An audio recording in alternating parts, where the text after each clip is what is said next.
All right, guys, welcome to Wayno Garage. It's cold outside, 22 degrees Fahrenheit, whatever that is, centigrade. And we're working on the solar system here, the off-grid system at the garden. And let me just show you what we have real quick. You can see our pavilion. We've got 4 375-watt panels. 2 of the panels are in series, so actually 2 in series, and then we parallel them. So we double up the current, double up the voltage here, and they're connected to a circuit breaker box up top. That circuit breaker has been disconnected, so I don't screw things up down here. The concern is this Renogy battery doing what it's supposed to do? It's supposed to have an internal heater on it. That's not clear it's working right because my charge controller, it's a TriStar MPPT 60, goes into overvoltage very quickly. It's like it's not drawing any current. So what we did is I brought my generator up. We all brought a power supply up here. Hopefully you can hear this. Little power supply, pull the battery out, and it's a fixed voltage, fixed current power supply. And you can see the controller up top there and all that kind of good stuff. So we're ready for this test. Let's turn this thing on and see what happens here. So I'll turn the voltage down low. Output, oh, I think output's on. Oh, output's on now, okay. Oh, output's on.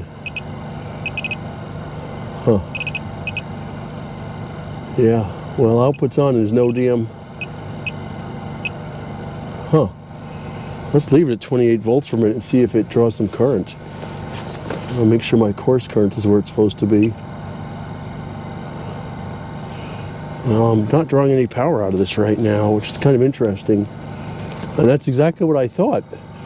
So the heater's not working. It's 22 degrees outside. So actually right now, I'm going right to the battery. Am I going right to the battery? I'm going right to the battery with positive and negative, and it's not taking any current. So that tells me we're in high voltage shutdown. This thing is on, constant voltage. So 29 volts, it looks to me 29 volts, I'm not drawing any power. It's been discharging all night long, so I should be cranking amps in it. I've got the set off, high voltage disconnects, where it goes to absorption, set to 28 point something volts, and I go to float right away. But right now, this is why I'm going into high voltage, because there's absolutely no load here, and I should be seeing some load. It needs to be connected either to the batteries, the cells, so it'll charge the batteries up, or it needs to be set to the heater, where the heater gets some heat. And I don't see squat happening here. I don't know what's up with that, huh? Let me try this. Let me take this off again. Let me power everything up from just here.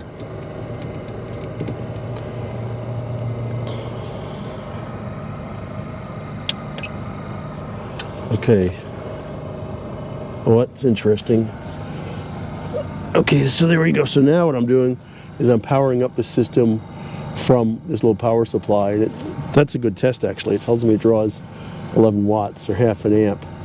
And what we've got a switch in here, I've got the TP DIN, I've got the TriStar, I've got all that good stuff.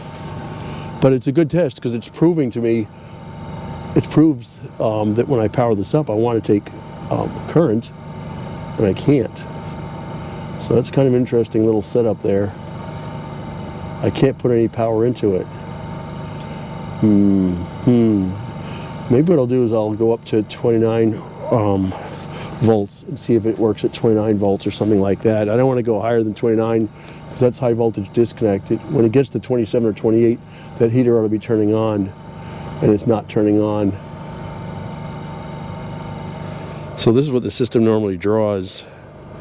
That's a good one actually there. Wayne's World, I'm connected now, so I'm up online.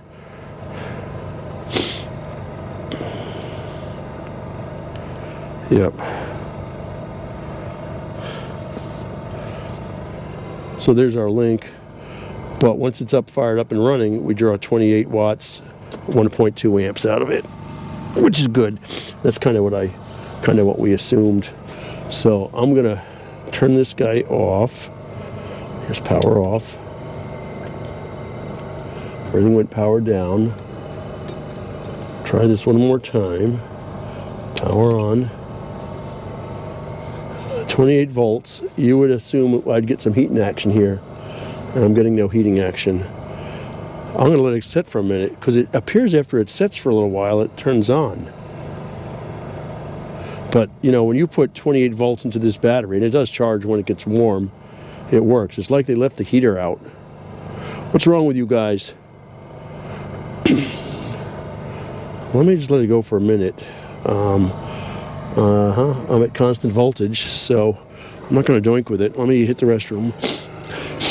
Hope you all can see this power supply goes directly to the battery. I'm set at 28 volts, constant voltage, up to 10 amps. It's freezing out. It's not charging a bit because it's in cold weather disconnect. This bad boy, the Renogy Lithium Ion Phosphate Deep Cycle Core, when I purchased it, it's supposed to have a heater inside of it. If it does, it ain't doing a whole lot of heating action, I'll tell you that. So let's see how that goes. I'll make a video of this, and just to give you a look, here's the inside of the rest of this cool stuff. A little bit sloppy in there. We've got a ubiquity switch, a Tycon monitor to monitor the voltage, the TriStar, some extra tie wraps, and some DC to DC converters, which is what I don't want to do, is fry these guys. So that's why we kind of do this like it is. And we've been here for 5 minutes now, and there's no power going to it. That's all I'm going to do for today. It's too cold out here. Getting ready to go back inside because it's not even 25 degrees out, and it's a little bit chilly, but it's a gorgeous morning out. Got my lithium ion battery gloves. I'm staying warm. It's a beautiful day to come to the garden. And we got some more corn for the deer to eat.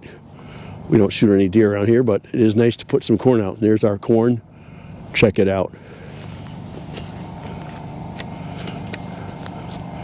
And here's our garden.